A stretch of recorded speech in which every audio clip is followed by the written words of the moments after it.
Welcome back mga kaaldab. Ito na naman po ang inyong lingkod, si Mr. Destiny at magbibigay po tayo ng pinakamainit na update po ngayon sa social media. Siguro naman po, hindi naman lingid sa inyong kaalaman itong Nathan Studio na medyo hindi ko alam mga kaaldab kung paniniwalaan nyo po ba yung pika-pika na kung saan nga po naglabas ng update mga kaaldab na kumbaga magiging producer na lang daw po si Maine Mendoza.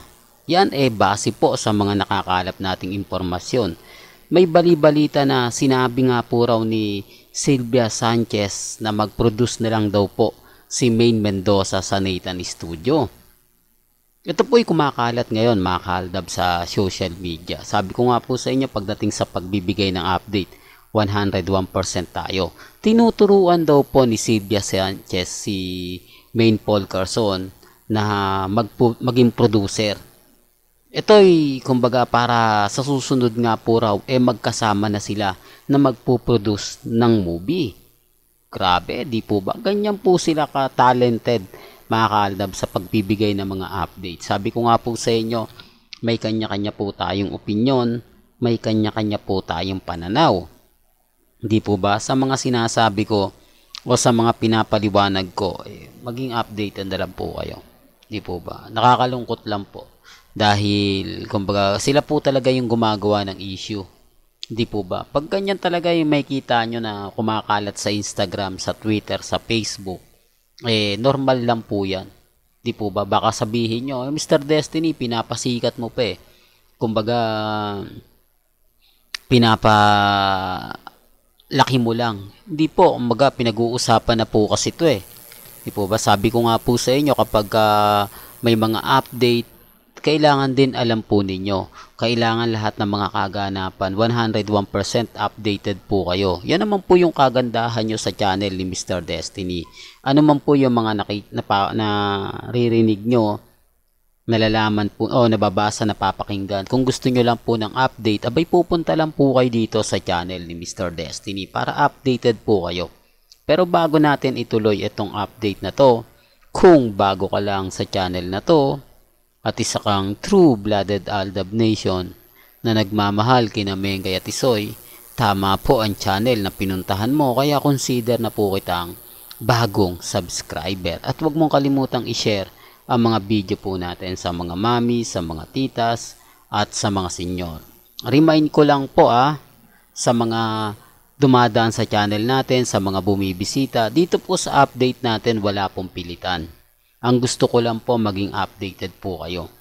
Ang mangyayari nito mga kaaldab, hindi ko alam kung para saan nga po ba itong kumakalat o malamang kumbaga imbis na press con ay ganito po. Halatang bitter na bitter po sila. Di po ba? Naniniwala po ba kayo na si Mengay magpo-produce at kakalabanin niya si Alden Richards? O po pwedeng kumbaga ginagawa lang po nila to para magkaroon ng mga idea, di po ba? Ginagamit na naman po nila si Mengay. Kasi si Mengay po yung trending, di po ba?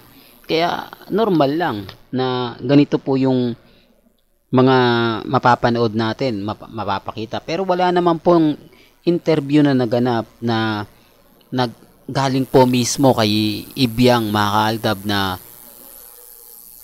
si Maine Paul Carson ay magiging producer sa next project nila na magkakasama. Di po ba? Real talk to, well, parang Alden Richards lang, no?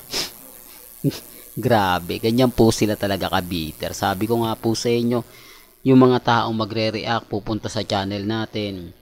Ayan, si Mengay, gagawa na. Real talk to, baka bukas sa Makalawa, pagpiestahan na po ito.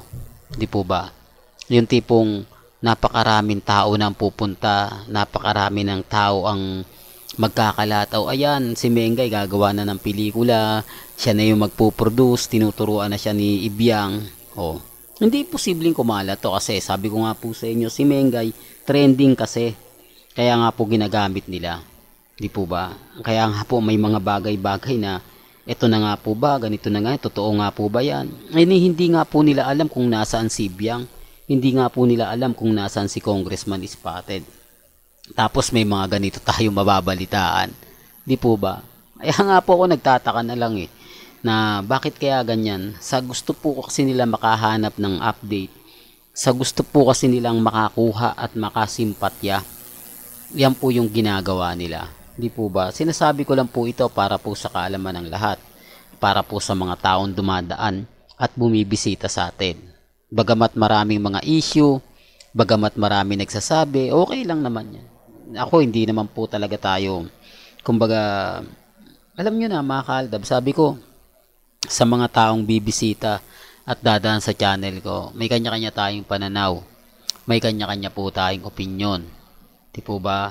Wag po kayong padadala sa mga sinasabi ng iba, pinapaliwanag ng iba. Kasi ako, sa totoo lang po mga kaaldab, nakakalungkot dahil dumating yung point na kumbaga kailangan po nila itong gawin, kailangan nilang gamitin ng gusto si Maine Mendoza. Kasi talaga parang wala na kumbaga kailangan nilang magpakitang gilas, kailangan nilang mag-update ng mga ganito. Halatang halata naman po na bitter sila. Di po ba? Well, binibigyan ko lang po kayo ng update. Sabi ko nga, dito po sa channel ni Mr. Destiny, may kanya-kanya tayong opinion. May kanya-kanya po tayong pananaw sa mga pahayag po nila. Masaya po ako kung sakasakaling kumbaga mag-produce si Mengay, di po ba? Although umami na yung dalawa na hindi nga po talaga ganito, marami kasing senaryo na pwedeng lumabas. Marami kasing senaryo na ginagawa lang po ito. Yan, Mr. Destiny, fake news yan. Huwag mong paliniwalaan yan, di po ba? Kaya ako nga po ito binabalita sa inyo para maging updated din po kayo. Para malaman ninyo yung mga nangyayari at nagaganap po sa social media. Ako, masaya po ako. Remind ko lang po kayo. Pero may point na darating na ganito, mapapaisip kayo. Basta sa akin, kung ano lang po yung latest, kung ano lang po yung trending, yan lang naman po yung ibabalita ako. Di po ba? Kaya nga po dito marami nag-aabang lagi sa channel ni Mr. Destiny kasi 101% updated po tayo. Ano man po yung sabihin nila, ano man po yung mga kumakalat sa Instagram, sa Twitter, okay lang po yan. Ang importante lang naman po rito, maging updated po kayo. Po ba? Kung ano po yung mga nababasa ninyo, napapakinggan ninyo, napapanood ninyo, okay lang yan. Ang importante, kung ano yung latest, kung ano yung trending, dun lang po tayo. Well, hanggang dito na lang po yung updates natin Kaya kung gusto nyo pa po ng pinaka-latest at sariwang update, abay tumutok lang po kayo dito sa channel ni Mr. Destiny para updated po kayo sa mga latest at sa mga bagong video po na ilalabas po natin maya-maya lang. Hanggang sa muli, salamat po sa panonood at pakikinig.